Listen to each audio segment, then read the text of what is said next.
All right, let's bring in retired Air Force Brigadier General John Tykert. General, thank you so much for your time here. So we heard from Pentagon officials, giving a little information, not giving a lot. When do you think we will actually have confirmation on whether or not Prigozhin was on that plane, whether or not he was actually killed, as well as how it was carried out?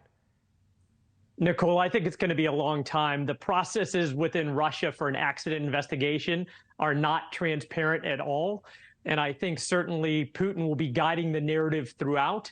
And frankly, he's just as happy never to have to confirm both the death of Prigozhin and the nature of what happened on that plane. But I think the assumptions are all right, that he was probably on that plane. He certainly was manifest on it. And it likely was Putin finally enacting revenge for the mutiny from 2 months ago.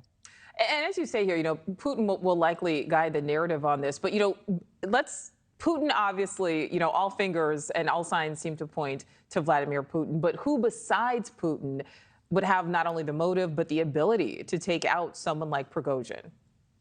So, Nicole, I think both Putin and his entire Ministry of Defense that Prigozhin undertook the mutiny against would have the motive and the capability to take down the plane. And whether it was a surface-to-air missile, and maybe it wasn't, but some sort of internal explosion or some other sabotage would easily be within the means and the desire of Putin and his Ministry of Defense.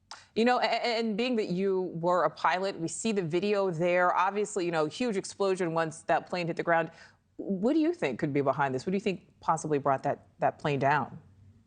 So I do think that it was likely some sabotage from the inside or from the outside. And certainly I think Putin calculated exactly when he wanted this revenge to take place. And I think he wanted it far enough removed from the mutiny so it didn't necessarily make Prigozhin a martyr. But I think he also wanted to make it very clear that he has the exclusive authority in his leadership in the Russian Federation. In general, as we said at the top of this, Prigozhin was his one-time ally, was Putin's one-time ally.